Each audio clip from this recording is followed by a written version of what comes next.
Got some fresh wheel bearings on the whole unit. Fresh ABS wire, all that. We have got this heap of awesome work. Bub, with all the secureness of the wires, was it hard to take this off? Honestly, yes. There was so much there. God. What is this? Oh, okay. So the wires were spun together. Okay. Did you see that part? Yeah, no butt connectors, no nothing. Just some electrical tape, guys.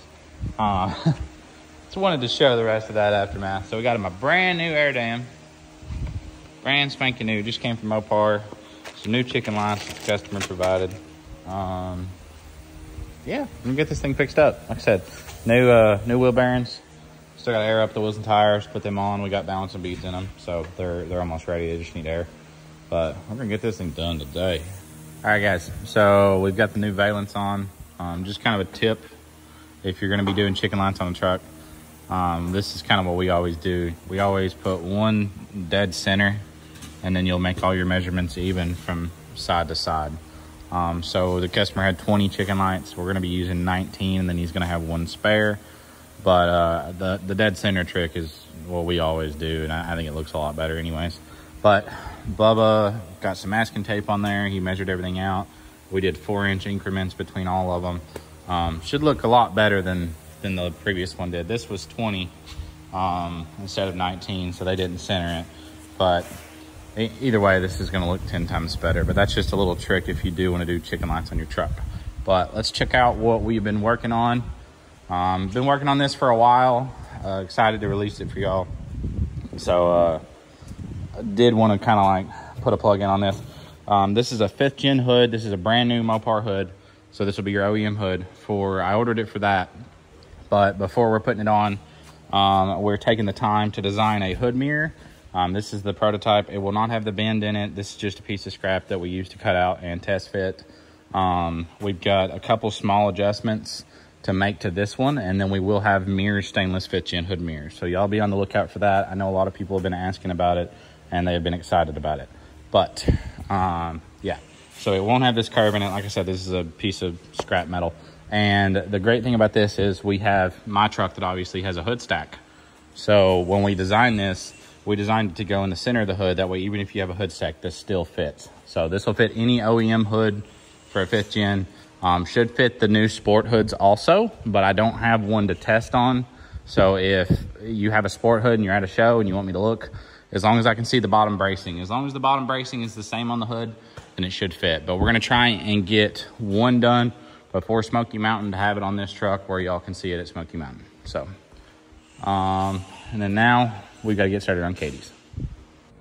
All right, guys, so we are gonna finally be finishing up some of the stuff on the big truck. One of the biggest things, and the whole time that we've been going to shows, is we never really show the interior due to the fact the shifter wasn't done. We have this big long steel shifter with no shifter knob. Well, thanks to our boys over at Cap King, we have been saved on that. So let's take a look at what they came up with.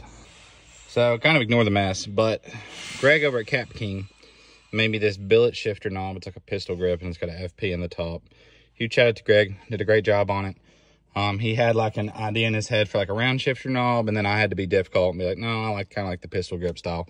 But if we put it on right now, it's going to be like up here. So I don't really like that. And if I ever went to actually like shift the truck in a fast pattern, I feel like I would definitely punch the screen.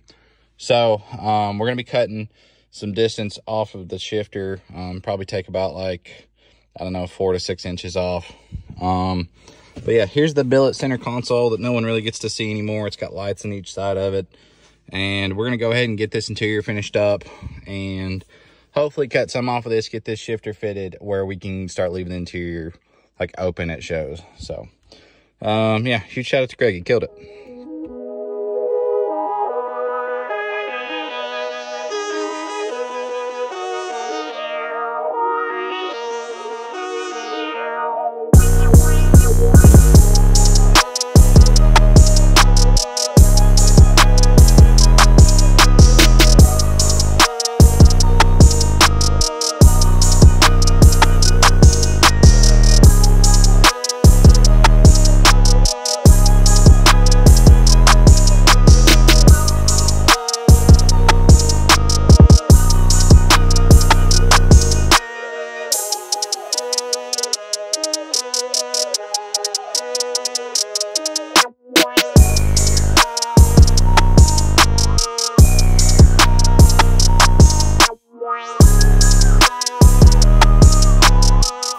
Well, what are we going to do today? Go home. Go home. Okay. Yeah. That's what we want to do. But Katie's is in here. I'm going to actually have her whole build be a separate video. The powder's done and everything. So next week, y'all will get to see us build this entire truck, get it ready. We've got some crunch stuff. The 28s and 37s for the truck. There's no one in Tennessee that can mount them. So we are going to actually be sending those to Texas to have 2 tires swapped on them. 2 of the tires had a little bit of alignment wear. But besides that, we should be good to go on this thing. We're not going to get to 100% finish like everything that she wants to do on the truck. But we'll talk about that in the next video. But today, we've already knocked out 1 truck. This is the first little spare couple hours we've had. So I believe we're going to be putting the transmission back in the old Teal girl. I was about to start working on it. And then we're going to figure out what we broke. We think something might be binding up in the rear end because it's very tight and you can barely push the truck. So we'll look into that later. Let's get it running and driving again, and then we'll see if it's the rear end that's just kablooied. Need to polish these wheels though badly. This thing's been sitting out in like a dust storm. Also, got 2 new tires coming for the back. One of them already came in, but these are getting kind of hard to find because everybody in the truck world is actually starting to use this tire size. It's a 285, 35, 22. But if I was about to start putting the transmission in, I'm going to run to powder and pick up Katie's lift. Should have a video out for y'all. This is Friday, so I should have you one today. But I'm going to get to work.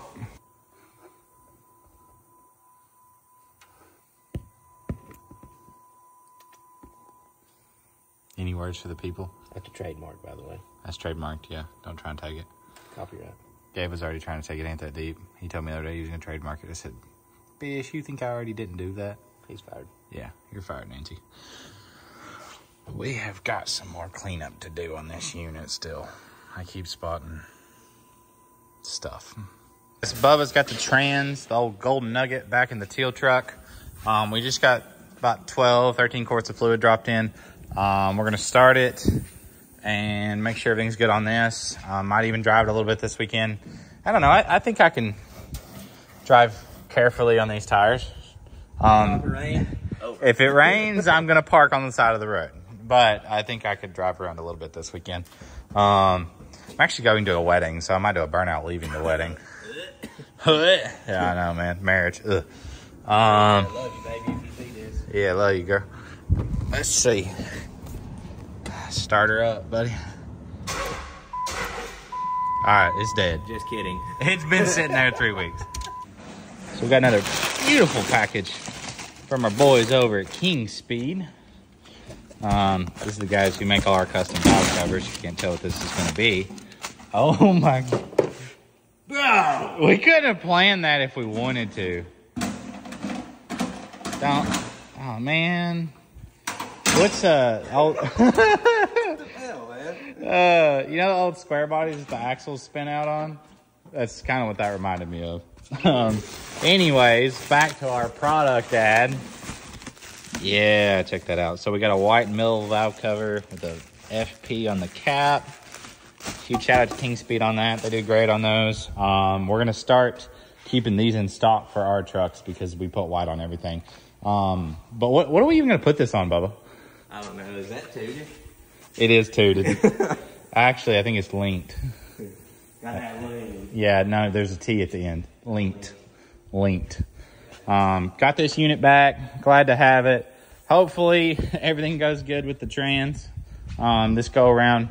And we will we'll start driving her, ripping her, having fun again. But I am going to drive around this weekend and be kind to her. You know, let the trans actually get broke in. So, let's see. Let's get the battery charger on this thing, bub. All of it's tooted in this. I kind of want to, I don't know. Just looking at that makes me want to kick it. Don't kick it, it'll fall. Yeah. It's kind of some heartbreaking news on the Teal truck. We got the trans back in. We got our line pressure gauge and everything on it. And it's having some line pressure problems. So that's the first indicator that we're going to have to pull the trans back out to figure out what's wrong with it before any damage further happens. This stuff kind of happens, especially in the high horsepower 48 world. I mean, there's just all sorts of problems all the time. That's just race truck stuff, though. Ain't no big deal. We're going to get the trans pulled back out of the Teal truck. Hopefully have it ripping for Smoky Mountain. But if it doesn't make Smoky, we'll try and get it somewhere this year. I don't know what we're going to do with the Teal truck yet. I might just drive it around. Not sure. But she is looking mighty fine today. We do have some more stuff we want to do to this thing to get it to show quality. And like I said in another previous video, I think I want to do like a brown leather Longhorn interior.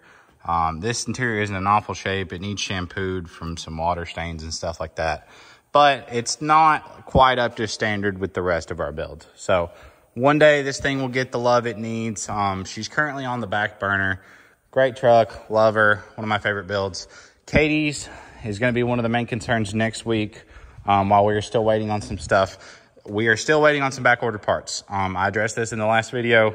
Nothing I can do about that. Hopefully some stuff will come in. Maybe we can pull some long nights and have a chance of getting this one done. But we have not given up hope on this one. And then we've still got to get the shifter installed in the G56 truck. We kind of just ran out of time today with all the stuff we were finishing up. So, also, Gabe's trans came in from Fire Punk. It's going to be a full manual valve body now, so we got to take the old shifter stuff out. And we're going to be running a anteater to control the trans, so he will still be able to. A lot of people don't know, but you can run an anteater and a full manual valve body. You just third gear, the anteater kicks in and will actually drive itself, and you can set lock up, but you can use the switches to command it first. Again, thank y'all for watching. We will have Katie's reveal video of her dually to drop probably end of next week, because we'll be finishing the truck up like Wednesday, Thursday-ish. Chad over at Alpine Customs killed it on the powder coat. I'm going to kind of hold off on showing y'all until the reveal video. But hopefully Katie loves it. Hopefully we get everything done in time. And maybe next week we'll go a little smoother. We've been hitting some bumps in the road here lately. But I appreciate y'all for watching. Don't forget to like, subscribe, and comment.